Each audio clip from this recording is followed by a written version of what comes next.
जब टच कर दोगे तो रिकॉर्डिंग शुरू हो जाएगी।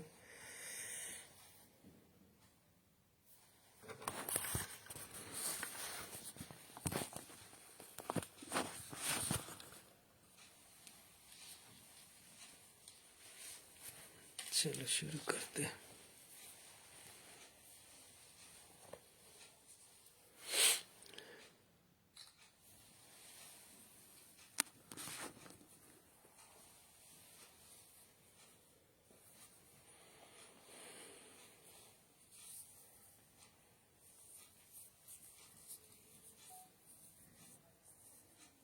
नमस्कार साथियों, जो उम्मीद है कि आप सभी स्वस्थ हैं, सर्दी से बचे हुए हैं और सब परिवार आप कुशल हैं।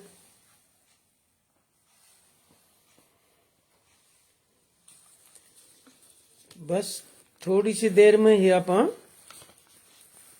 शुरू करेंगे ये लाइव जो है।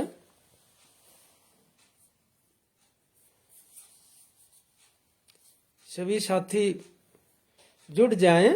फेसबुक लाइव जो CPIM स्टेट की का जो पेज है फेसबुक पे, वो जिसके ऊपर दराती हथौड़े का निशान है लाल रंग में, वो वाला पेज है।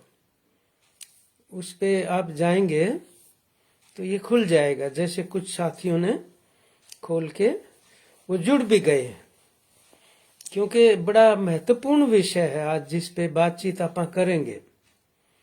ये जो अरावली की पर्वतमालाएं हैं, हमारे 7 जिलों में है, हरियाणा में, राजस्थान के कई जिलों में है, 20 के करीब, गुजरात में है, दिल्ली तो पूरा ही अरावली पे बसा हुआ है। तो अरावली पर्वतमाला आज के दिन खतरे में है। उसके ऊपर संकट के बादल मंडरा रहे। मुझे उम्मीद है कि आपको शायद आवाज सुन रही होगी ठीक से ना। नहीं सुन रही है तो आप बेशक लिख देना इसके ऊपर, जहां कमेंट्स हैं वहां आप लिख सकते हैं कि सुनाई नहीं दे रहा, तो फिर उसकी आप दुरुस्ती कर लेंगे। खैर, मैं जो बात कर रहा था आपसे अरावली वाली, देखो अपने भिवानी से, भिवानी जिले में है, दादरी में है, महेंद्रगढ़, रेवाड़ी, गुड़गांव, नूंह, फरीदाबाद, इन जिलों में अरावली की जो पर्वतमाला है, जो श्रृंखला है, वो इनमें से गुजरती है। और ये सारी अरावली का अगर हम देखें तो आप ये कह सकते हो कि दुनिया की सबसे पुरानी पर्वतमाला है, दुनिया की सबसे पुरानी। तो कोई चीज जो करोड़ों सालों से हो, उसके साथ जनजीवन जुड़ जाता है। उसके बिना वहां के जो जनजीवन है, वहां के जो इंसान है, पशु पक्षी हैं, कृषि है, खेतीबाड़ी है, जलवायु है, तापमान है वहां का, और वहां के जीव जंतु हैं, उन सब की जो मौजूदगी है, उनका जो अस्तित्व है, जो वजूद है, वो उसके साथ जुड़ा हुआ होता है। उसके बिना उसकी परिकल्पना नहीं कर सकते। आप हमारे जम्मू कश्मीर से लेके हिमालय, पूरा का पूरा आगे जाके हिमाचल में और उत्तराखंड में जिस तरीके से फैला हुआ है, इन सभी प्रांतों की पहचान जो है वो हिमालय पर्वत से है। तो हम ये कह सकते हैं कि हिमालय की गोद में है ये प्रांत और इनका जनजीवन पूरा का पूरा। इसी प्रकार से हमारी जो अरावली है उसकी भी जो मौजूदगी है, उसका जो अस्तित्व है वो हमारी वजह से नहीं है, हमारा अस्तित्व उनकी वजह से है। ये बात बहुत गौर से याद रखने की है कि अरावली हमारी वजह से नहीं, हम अरावली की वजह से हैं। और ये भी खास बात है कि किसी एक भी पहाड़ी का नाम, इसके सैकड़ों पहाड़ियां अरावली के अंदर, किसी भी चोटी का, किसी भी पहाड़ी का नाम अरावली नहीं है। एक एक पहाड़ी के अलग अलग नाम है और सारी का अरावली नाम है। मान लो हम हरियाणा में हैं, हरियाणा में हरियाणा नाम की जगह नहीं है ना कोई। अलग अलग जिले हैं, तहसीलें हैं, अलग अलग मुकाम हैं, वो हैं और सारे को मिलाते हैं तो हरियाणा है। इसी तरीके से अरावली है। एक बात, जो साथी जुड़ते चले जाएंगे ना तो साथ साथ हो सकता है अपा कुछ चीजों को दोबारा से दोहराएंगे, ताकि उनको ये भी नहीं लगना चाहिए कि भाई हम 5-7 मिनट लेट हो गए थे तो हमारी तो मतलब कोई बात रह गई। क्योंकि 5-10 मिनट इस तरह के मामलों में लेट होना कोई बड़ी बात नहीं है, हो जाते हैं तो जुड़ जाएंगे वो भी आहिस्ता आहिस्ता साथी। तो हमारी जो बातचीत होगी वो जुड़ी हुई भी होगी और अलग अलग भी होगी। कोई टुकड़ा मान लो दूसरे साथियों ने नहीं सुना होगा अब तक, तो आगे के जो टुकड़े हैं ऐसा नहीं है कि भाई उनको समझने में कोई दिक्कत आएगी, ऐसी कोई बात नहीं है। हर एक बात को आप स्वतंत्र रूप से सामने प्रस्तुत करेंगे। तो अरावली की जो मैं बात कर रहा था कि 4 प्रांतों में, गुजरात, राजस्थान, हरियाणा और दिल्ली, ये अरावली है। आप दिल्ली तो कितने बार जाते हैं, आपको नहीं नजर आए होंगे वहां पे पहाड़। इसलिए नजर नहीं आते कि पूरी दिल्ली पहाड़ है। और ये जो नई दिल्ली का इलाका है, जिस तरह आप ताल कटोरा स्टेडियम वगैरह जाते हैं तो रास्ते में आपको नजर आएगी पहाड़ियां, रिज कहते हैं जिनको, दिल्ली यूनिवर्सिटी की तरफ रिज कहते हैं जिसको, माल रोड जिसको कहते हैं, ये पूरा का पूरा अरावली पहाड़गंज है। तो पहाड़ तो ये है ही। ये अलग बात है कि दिल्ली अगर और ज्यादा सचेत रहकर अपनी अरावली की रक्षा कर रहा होता पहाड़ियों की, तो शायद आज उनके सामने यह संकट नहीं आता कि आज सांस लेने की दिक्कत आ रही है। ये नहीं आता शायद। अब हम भी जो एक बात देख रहे हैं, कई दिन से बहुत ज्यादा खबरें आ रही अरावली की, जिससे ये लगता है कि अरावली पे संकट आ गया। असल में वो संकट क्या है और कब से आया है उस पे हम आज बात करेंगे। लेकिन एक बात देखिए, इसका मतलब अब से पहले वर्तमान जो संकट है वो संकट क्या वही संकट है या उससे पहले भी कोई था?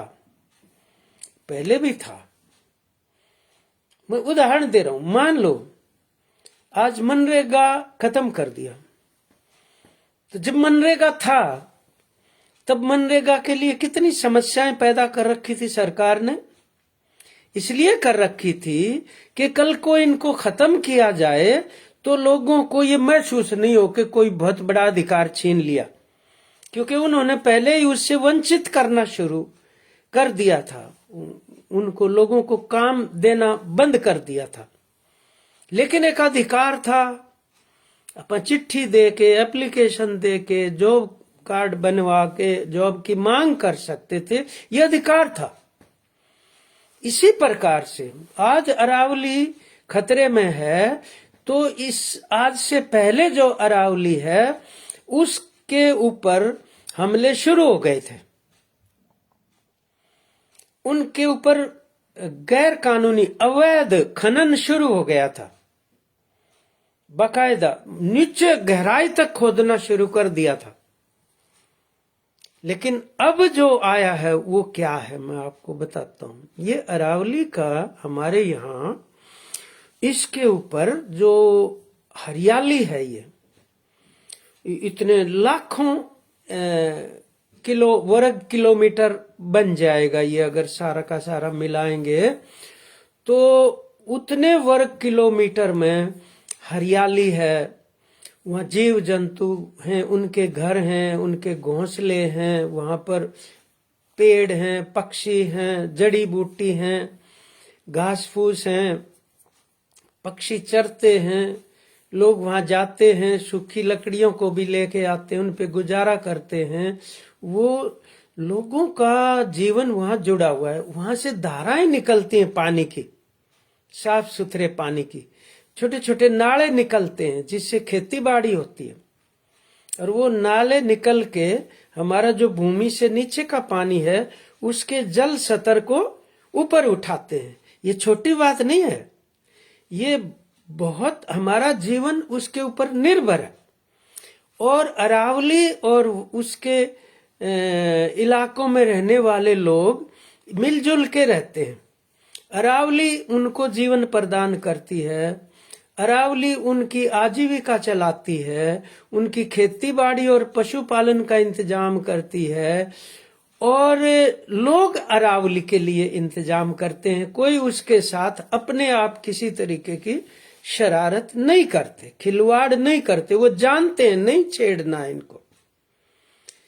और सबसे बड़ी बात क्या है, सबसे बड़ी बात यह है कि अरावली हमें सांस देती है, शुद्ध वायु प्रदान करती है, प्रदूषण को दूर करती है।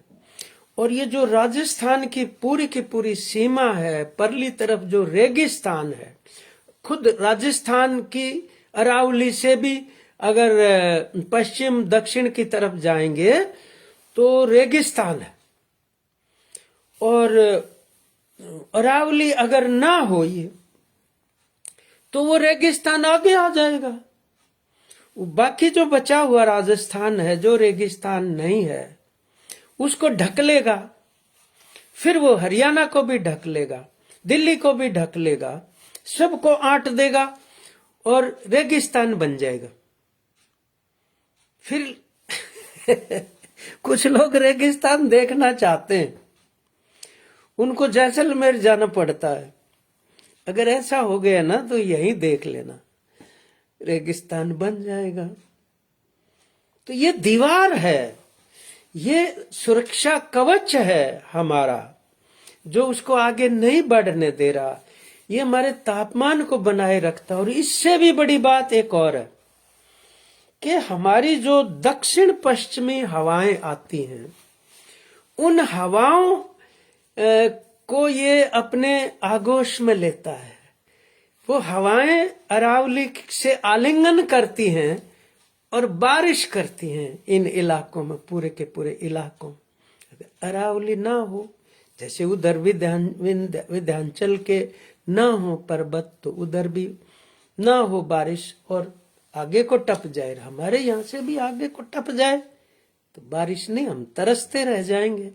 ये अरावली का जो जिस तरीके का हमें जीवन दान दिया गया है, जो हमारा जनजीवन उसके ऊपर निर्भर है, वो हमें संकट से निकालती है। आज आप एक बात देखिए कि उसके साथ जो खिलवाड़ होती रही, ये खनन की कहते हैं ना, कि भाई पत्थर कहाँ से आएगा कंस्ट्रक्शन के लिए, और ये जो हमारा जो कंस्ट्रक्शन मटेरियल होता है ये कहाँ से आएगा अगर खनन नहीं होगा तो।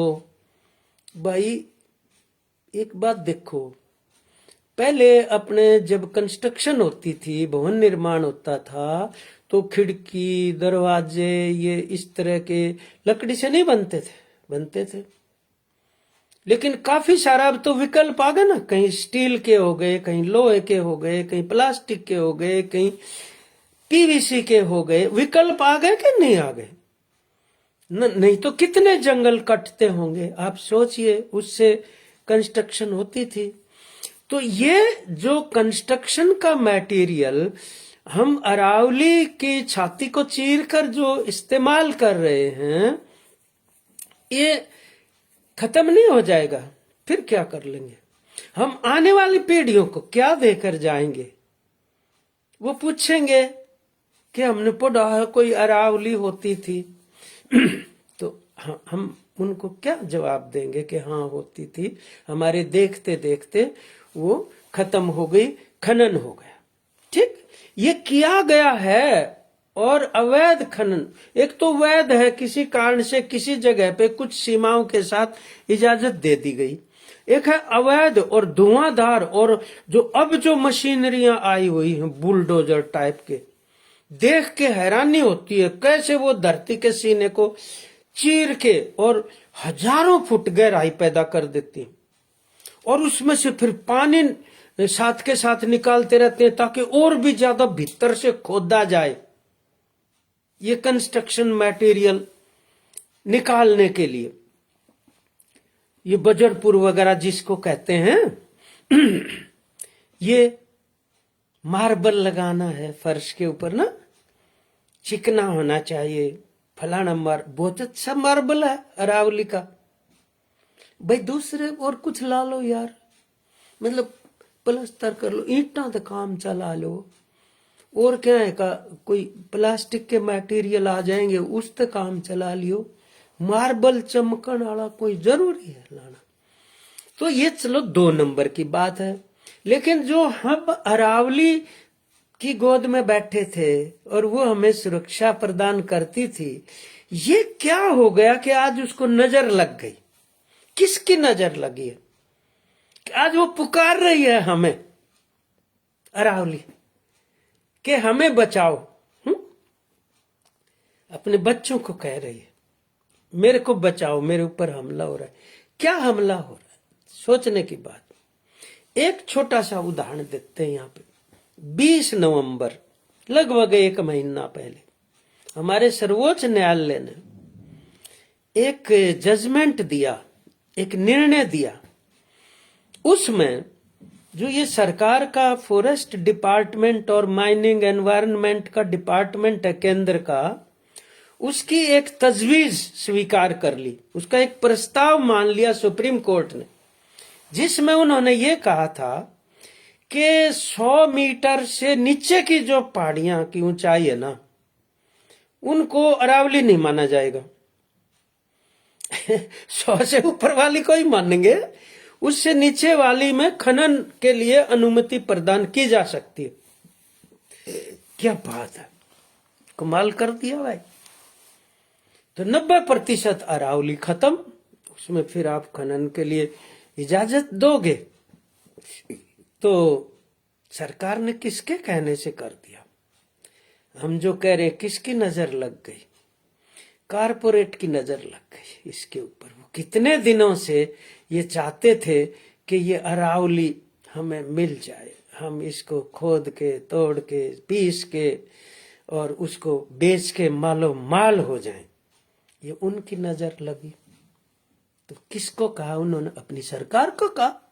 कारपोरेट कम्युनल सरकार है, सारे उन्हीं के कहने से तो करती है। नरेगा भी उनके कहने से करती है, लेबर कोड भी उनके कहने से करती है, और ये जो बीज का बिल लेके है वो भी उनके कहने से करती है, बिजली का बिल भी उनके कहने से कर रही है, निजीकरण करना है। 3 कानून भी उनके कहने से किया था। तो ये भी मिनिस्ट्री ने लिख के दे दिया, सुप्रीम कोर्ट ने मान लिया। अब आप बताइए कि नीचे बेस से लेके 100 मीटर तक की ऊंचाई तक कोई अगर वो मानेंगे, तो मैंने एक अखबार पढ़ा 10 दिन पहले, उसने मजाक उड़ा रखा था इस न्यायपालिका की इस जजमेंट का। उन्होंने कहा क्या बात है, कुछ तो सोचते। कल को ये कह देंगे कि जो भी वरिष्ठ नागरिक हिंदुस्तान के 6 फुट से ऊंचे हैं उन्हीं को वरिष्ठ नागरिक माना जाएगा, उससे नीचे वालों को नहीं मानेंगे। तो उनकी ऊंचाई जो है, हाइट 6 फुट तक की होगी, उन्हीं को मानेंगे, और बाकी जो उससे नीचे के हैं उनको वरिष्ठ नागरिकों के लिए मिलने वाली कोई भी सुविधा नहीं मिलेगी, कह दिया। आप सोचेंगे ऐसे कैसे कह सकते हैं? कह क्यों नहीं सकते? जो यह बात कह सके 100 मीटर से नीचे की पहाड़ी को अरावली नहीं मानेंगे, तो वो मैंने लतीफा उसमें पढ़ा। एक और बात कही गई, ये मेरे ख्याल में 2010 की बात। एक कोई केंद्र सरकार का कुछ आया एक ब्यौरा, उसमें कह दिया अरावली जो है वो रेवेन्यू रिकॉर्ड में नहीं है जी कहीं भी, इसलिए हम अरावली कुछ चीज है मानते ही नहीं। रेवेन्यू रिकॉर्ड में अरावली थोड़ी मिलेगा, जैसे रेवेन्यू रिकॉर्ड में हरियाणा थोड़ी मिलेगा। गामा के नाम पाओगे, जिला के, तहसील के, ब्लॉक के पा जाएंगे। तो बोला रेवेन्यू रिकॉर्ड में अरावली नहीं मिली, इसलिए अरावली को अब मानना ही नहीं जाए तो ठीक रहेगा, मतलब ताकि उसको खोल दिया जाए। तो ये एक परिस्थिति अब सामने आ गई, और उसके आने से जो अरावली के नजदीक रहने वाले लोग हैं, आम किसान मजदूर, महिलाएं, भूमिहीन, उनको बहुत बड़ी तकलीफ हुई, और वो उठ खड़े हुए कि अब तक भी तो हम ही बचा रहे थे, अब ये जो इसके बाद अगर हमला होता है तो हम उसको बचाएंगे। उठ खड़े हुए, और जो बाकी हिंदुस्तान में, दुनिया में लोगों को पता चला कि भाई अरावली की गोद में जो लोग रहते हैं वो खड़े हो गए, तो बोले बहुत बढ़िया काम है, हम आपके साथ हैं। हम उनके साथ थोड़ी हैं, हम भी तो प्रभावित हैं, हमें भी तो अरावल की जरूरत है। तो ये कहने की बजाय अब 2 कैटेगरी हो गई, एक वो जो राजस्थान में लोग लड़ रहे हैं, एक वो जो हमारे हरियाणा में कई अलग अलग जगहों के ऊपर लड़ रहे हैं। एक तो वो हो गए, एक वो हो गए जो ये कह रहे हैं कि ये बहुत अच्छी लड़ाई है, ये ठीक लड़ रहे हैं ये लोग, इनकी मांग जायज है। ये उनकी मांग नहीं है, और जब तक वही लड़ने के लिए रहेंगे ना, सरकार और कारपोरेट कामयाब हो जाएगा इस बात को। जब तक सब उठकर खड़े नहीं होंगे तब तक तो ये बात नहीं बन सकती। अब आप देखिए पिछले साल की बात, हमारे दादरी में ये जो रामलवास है और उसके आसपास के गांव हैं, वहां पर इतनी गहरी खुदाई कर दी खनन वालों ने कि जितना पानी निकलता गया उस पानी को बाहर फेंकते गए, बाहर फेंकते गए, और वो खड़ी फसलों को उस पानी ने बर्बाद कर दिया। कितने महीने धरना चला, तब जाके सुनवाई होकर उसको बंद करवाया था, ऐसे थोड़ी है। तो इस प्रकार की लड़ाइयां समय समय के ऊपर होती रही हैं, क्योंकि ये पूरा का पूरा पर्यावरण बचाने का सवाल है, और इसके अंदर आप ये कह सकते हो ये हमारे फेफड़े हैं। अब वो फेफड़े मांग रहे हैं कारपोरेट सेक्टर के, ये आपको देने पड़ेंगे। ये क्योंकि उनकी सरकार है। प्रधानमंत्री का कोई शब्द निकला हो मुंह से, वो जो धर्मेंद्र प्रधान है, मिनिस्टर इसके केंद्र में। वो बोले कि नहीं नहीं, ऐसा जो कुछ कह रहे हैं कि भाई इससे 90% ये हो जाएगा वो हो जाएगा, ये गलत कह रहे हैं। केवल 2% में ही खनन की अनुमति मिलेगी, लेकिन बढ़ता जा रहा है प्रतिरोध, तो काफिले बढ़ते जा रहे हैं। अब ये मतलब जितना अपना वो दिखाते हैं उतने नहीं है इनमें दम। ये पीछे भी हटते, घुरकी एक बार देंगे, आप भी दे दोगे घुरकी तो पीछे भी हटेंगे। फिर कल और कुछ कह दिया कि नहीं नहीं ऐसा हमारा कोई इरादा नहीं है और हम खनन पे प्रतिबंध लगा रहे हैं। बहुत सारे लोग जो समर्थन दे रहे हैं अरावली बचाने के अभियान को, उनको लगेगा मांग तो मान ली, जब मिनिस्टर बोल रहा है। ये जुमलेबाजी है, ये धोखा पट्टी करने में माहिर है, ऐसा कुछ नहीं। वो माना गया है। आप उनके जितने भी ग्रुप हैं उनकी स्टेटमेंट आप निकाल के सोशल मीडिया पे पढ़ के देख लीजिए कि वो कह रहे हैं ये बिल्कुल बकवास है और झूठ बोल रहे हैं, इस तरीके की कोई भी बात नहीं है। तो खैर, हम ये बात कह रहे थे साथियों कि इस परिस्थिति में जो हमारे सामने ये एक संकट है, ये आज तो अरावली में खनन का ही नहीं है केवल, वास्तव में ये जो रियल एस्टेट कहते हैं ना, बिल्डर्स, बड़े बड़े कारपोरेट ही हैं, वो बिल्डर्स की नजरें हैं। यहाँ पे पर्यटन स्थल बनेंगे, मौज मस्ती के स्थान बनेंगे, होटल बनेंगे, मल्टी स्टोरीड फ्लैट बनाएंगे, क्योंकि कंस्ट्रक्शन अलाउ कर देंगे। वो अरावली तो है नहीं, मानेंगे उसको। ये है बड़ा खतरा।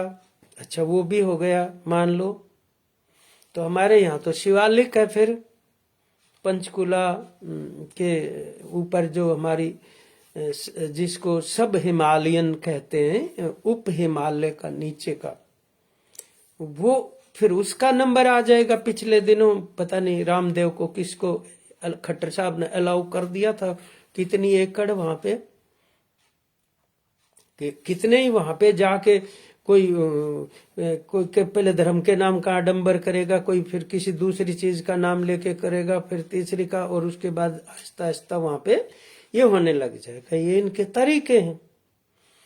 तो forest survey of India, FSI का जो डिपार्टमेंट है, उनका नाम ले रहे हैं मिनिस्ट्री वाले, कि हमें तो उन्होंने कहा था कि भाई ये 100 मीटर से नीचे का मतलब ऐसा कुछ भी नहीं है, आप कर सकते हो।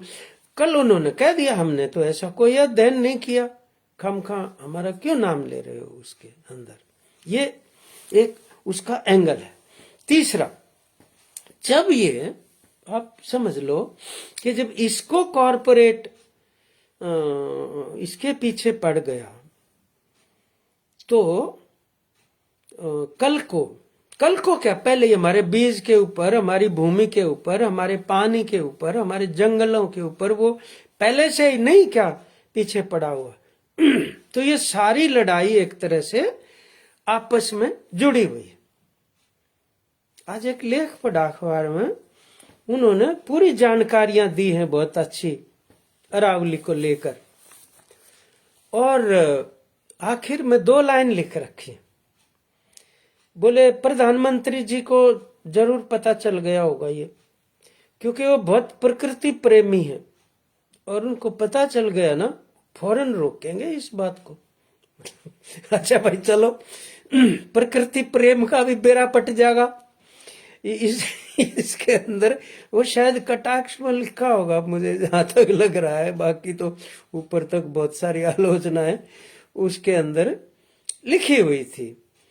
खैर, ये एक स्थिति है साथियों, जिसके अंदर हमारा जो किसान आंदोलन है, हमारे जो ट्रेड यूनियन आंदोलन है, महिला आंदोलन है, विद्यार्थी और युवा हैं, उनको अपनी जगह पर इस मसले को अपने एजेंडा के अंदर जोड़ना पड़ेगा। ये पर्यावरण बचाने के लिए बहुत जरूरी हो गया है। अब दिल्ली में जो है वो ये कह रहे हैं कि जो वाहनों से प्रदूषण बहुत ज्यादा हमारा तो ये पराली के नाम का ही पीछा छूटा है कई दिन से, जब वो पराली को दोष नहीं दे रहे। एक दिन तो सुप्रीम कोर्ट के जज कह रहे थे किसानों को उठा के जेल में क्यों नहीं डालते, जब वो मान ही नहीं रहे पराली जलाने वाली बात पे। अब एक दिन कह रखा था सुप्रीम कोर्ट ने ही कि किसान को तो खाम खा बदनाम कर रहे हैं, पराली की वजह से प्रदूषण नहीं। प्रदूषण ये खनन से है, कंस्ट्रक्शन एक्टिविटी से है, भीतर की इंडस्ट्रियलाइजेशन से है, आपकी ये क्या कहते हैं इससे वाहनों से है, सबसे ज्यादा जो प्रदूषण है। तो अगर हम जागरूक होके सारे इकट्ठे होके खड़े हो जाएं तो ये संभव है। अभी हम 16-17 तारीख को हनुमानगढ़ गए टिब्बी में, और वहां 16 महीने से आंदोलन चल रहा था। आप सोचो वहां पर इथेनॉल की फैक्ट्री धक्के से लगाई जा रही थी। राठी खेड़ा गांव है, ये टिब्बी के बिल्कुल पास, टिब्बी तहसील है। वहां कोई 60-65 एकड़ जमीन खरीद के और उसमें शुरुआत कर दी जी। लोगों ने विरोध करना शुरू कर दिया। भाई इथेनॉल की फैक्ट्री का मतलब ये है कि पानी नीचे का खराब, वायु खराब, हवा खराब, जो उसमें से राख निकल के ऊपर को जाती है। उन्होंने पहले दिन से शुरू विरोध कर दिया। 16 महीने पहले की बात है, अगस्त 2024 की। तो उधर से प्रचार कर दिया वो कंपनी वालों ने, साथ में उनके सरकार, बड़े बड़े बोर्ड लगा दिए। कितने फायदे होने वाले, कितना रोजगार निकलेगा इससे, और यहाँ पर राइस शेलर लगेंगे, यहाँ मक्की के कारखाने लगेंगे, मेज के वगैरह वगैरह, बहुत सारा प्रचार। तो हमने जाके देखा एक एक बड़ा बड़ा होर्डिंग 20 बाई 20 का कंपनी का लगा हुआ, साइड में आंदोलनकारियों ने 20 बाई 20 का लगा के खतरे उसके ऊपर लिख दिए। तो बराबर का प्रचार करना पड़ता है। और इतने दिन इंतजार किया, फिर उन्होंने बाउंड्री वॉल बना दी, खुदाई करनी शुरू कर दी, बिल्डिंगें करनी शुरू कर दी। कुछ समझते नहीं ना किसी को। भाई राज, अरे राज तो होगा यार, इसका मतलब ये थोड़ी है 240 सीट आई है, सारी गड़बड़ हुए पाछे भी। तुम तो 400 ऊपर मांगो थे, तो पहले तो घटी हैं तो नीतियों पे के ऊपर ब्रेक क्यों नहीं लगाते? जनता का तो आदेश ये है, जनादेश, कि नीतियों पे ब्रेक लगना चाहिए। तो जी लोग वहां खड़े हो गए।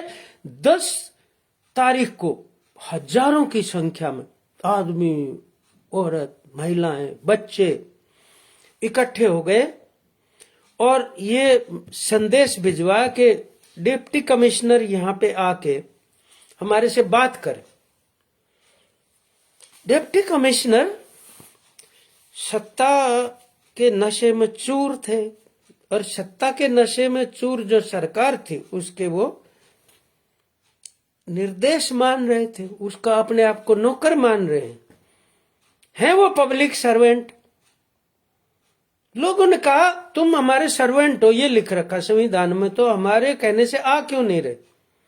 उसने पुलिस भेज दी 4000, और लोगों ने कहा देखो हम शांतिपूर्वक ढंग से, ये जमीन हमारी है, उसके अंदर हम जाएंगे। वो गए तो भीषण लाठीचार्ज। अरे वो तो नियत है ना, तुम्हारे पास तो टोपी है लोहे की, यहाँ भी कुछ बांध रखा है छाती पे, हाथ में भी डंडा है, आंसू गैस है, बिराना किक के, तुम इसको काहे को मार रहे हो भाई? तो 8 साल के बच्चे को भी मार रखी है चोटें, हमें मिला वो बच्चा। महिलाओं के हाथ टूटे हुए, पैर टूटे हुए, पीछे नहीं हटे। और आखिर में जब वो आगे बढ़ते गए, उन्होंने पिटाई पूरी कर ली। एमपी को चोट लगी, एमएलए को चोट लगी, वो खड़े रहे वहां पे बीच में। किसान सभा सीआईटीयू के नेताओं को चोटें लगी, खड़े रहे बीच में। और आखिर में क्या हुआ? 4000 पुलिस भाग गई। उस निहत्थी जनता के सामने लाठी गोली वाली पुलिस भाग गई। ये होता है। फिर क्या हुआ, 17 को उससे भी बड़ी 15-20 हजार की गैदरिंग हनुमानगढ़ की मंडी के अंदर, चारों तरफ बैरिकेड, पटवारियों को कह दिया बोल दो नहीं जाना हनुमानगढ़। और लोगों के हजूम उठ के आ गए वहां पर, चेक कर रहे गाड़ियों को, रजिस्टर में कहां से आए हो, कहां जाओगे। हमने कहा हरियाणा से आए। कहां जाओगे, हमने कहा वहीं जाएंगे जहां से तुम भागे थे। बोले अच्छा टीबी जा रहे हो। हमने कहा चलोगे क्या, बोले नहीं नहीं पुलिस की ड्रेस में सुरक्षित नहीं है वहां पे जाना। मैंने कहा अच्छा चलो हम चले जाते हैं, तुम बाद में देख लेना। वो ऐसा डराने के लिए।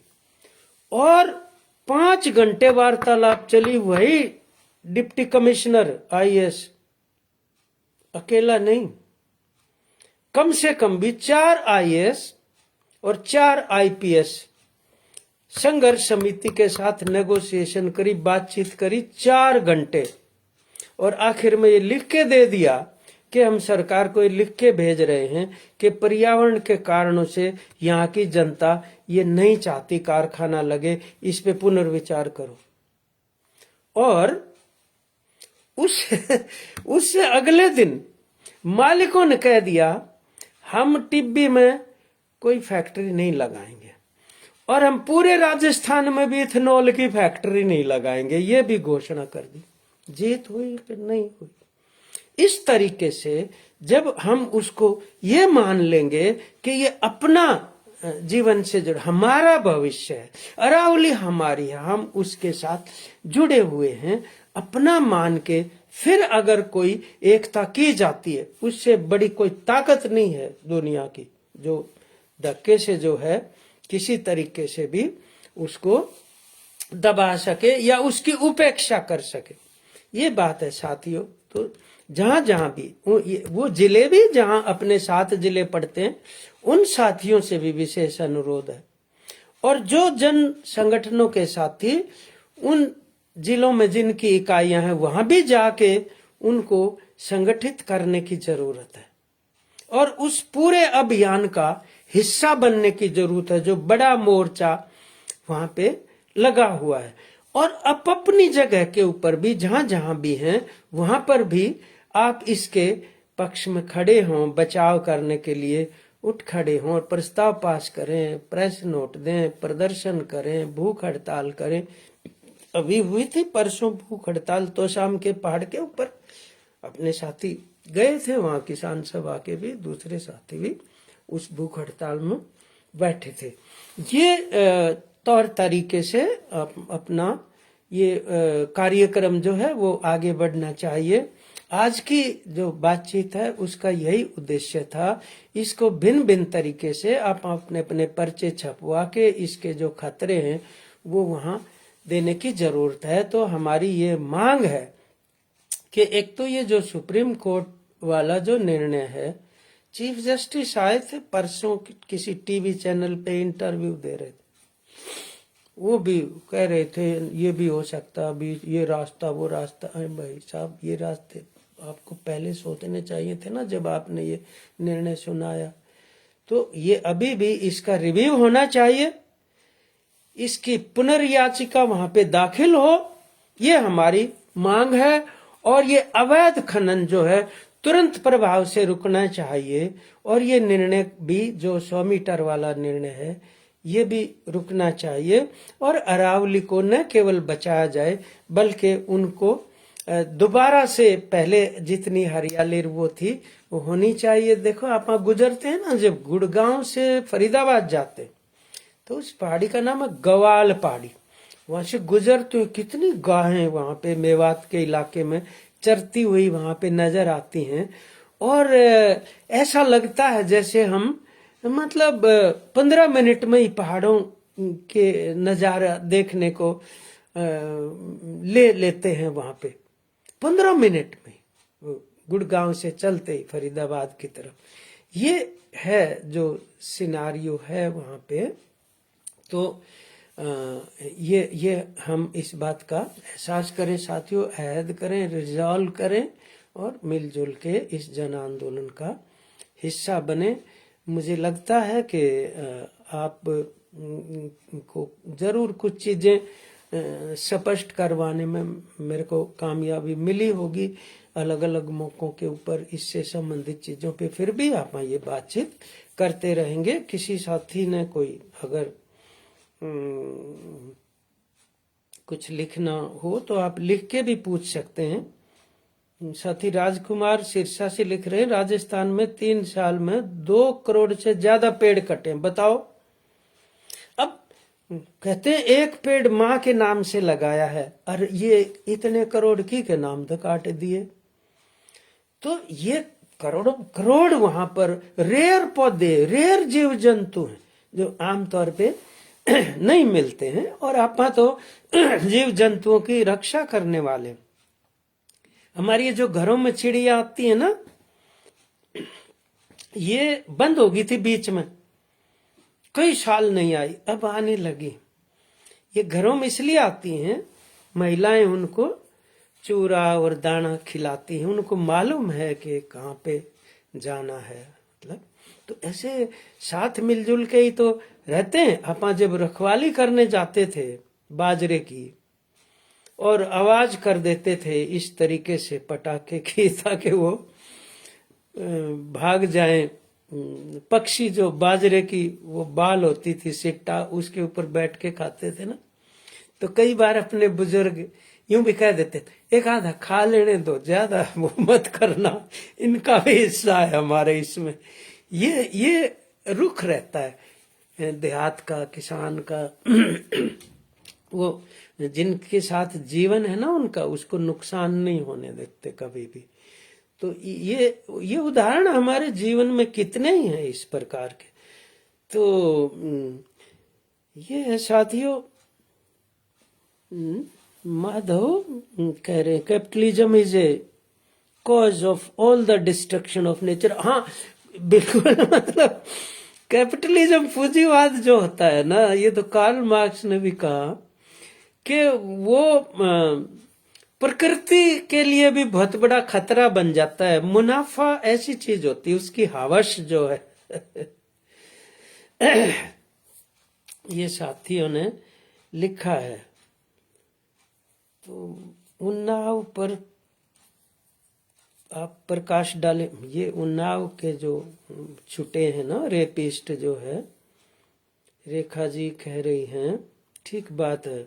अब प्रकाश डालने के लिए तो पूरा एक वो रखना पड़ेगा अपने को, लेकिन ये बहुत ही निंदनीय है इस प्रकार की बात कि वो रेपिस्टों को छोड़ रहे हैं, मालाएं डाल रहे हैं। अखलाक जिसकी हत्या करी थी कि उसके फ्रिज में क्या मिला, वो मिला बुला गोमांस का आरोप लगाया था, वो 2014 की बात है। हत्या कर दी पीट पीट के। अब उनके हत्यारों को तो छोड़ ही दिया था मालाएं डाल के, अब वो मुकदमा वापस भी ले लिया यूपी सरकार ने। जो योगी साहब की सरकार है ना, सबसे पहला काम पता क्या किया था? जो इनके खिलाफ मुकदमे थे ना, खुद योगी के पहली कलम से वो मुकदमे वापस लिए थे पहले। ये सब जगह पता नहीं कहाँ कहाँ नफरत, त्योहारों तक पे जहाँ शांति पूर्वक ढंग से बच्चे खेल रहे हैं, गीत गा रहे हैं, वहां जाके तोड़ फोड़ लठबाजी, ये इस तरीके का मसला है। उसके भी खिलाफ हमें अपनी एकता बनानी जरूरी है, नहीं तो ये भटकाएंगे ध्यान, हिंदू मुस्लिम कर देंगे, कहीं कुछ कर देंगे, जात पात का कर देते।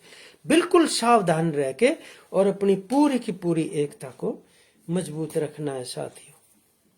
और कई साथियों ने प्रशंसा की है इस बात की, अप्रिशिएट किया है। तेजेंद्र कह रहे हैं बहुत बढ़िया, बहुत बहुत धन्यवाद। जिन साथियों को ये अच्छा लगा वो कह रहे हैं, कमी भी रह गई होगी कुछ ना कुछ, इतनी देर में इतना ही कुछ कहा जा सकता था।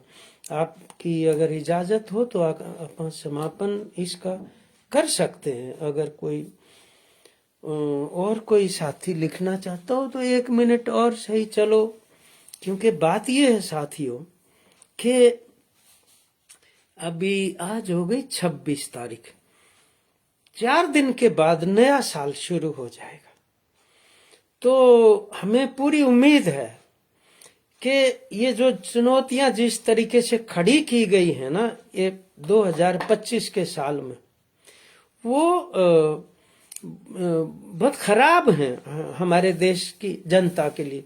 बहुत सारियों से तो हमारे देश की छवि भी बिगड़ी है असल में, विदेशों के अंदर भी। तो नए साल में लेकिन अपन इस वातावरण को इस तरीके से विकसित करें कि जन विरोधी, मजदूर विरोधी, किसान विरोधी, जनतंत्र विरोधी जो भी ये गलत निर्णय संसद का जो बहुमत का अंधाधुंध जो प्रयोग करके जो बनाए गए हैं, उनके खिलाफ निश्चित तौर पर लगता है। जैसे 12 जनवरी को ना हड़ताल का आह्वान किया है ट्रेड यूनियनों ने देश की, और उनका समर्थन एसकेएम ने सबने किया है।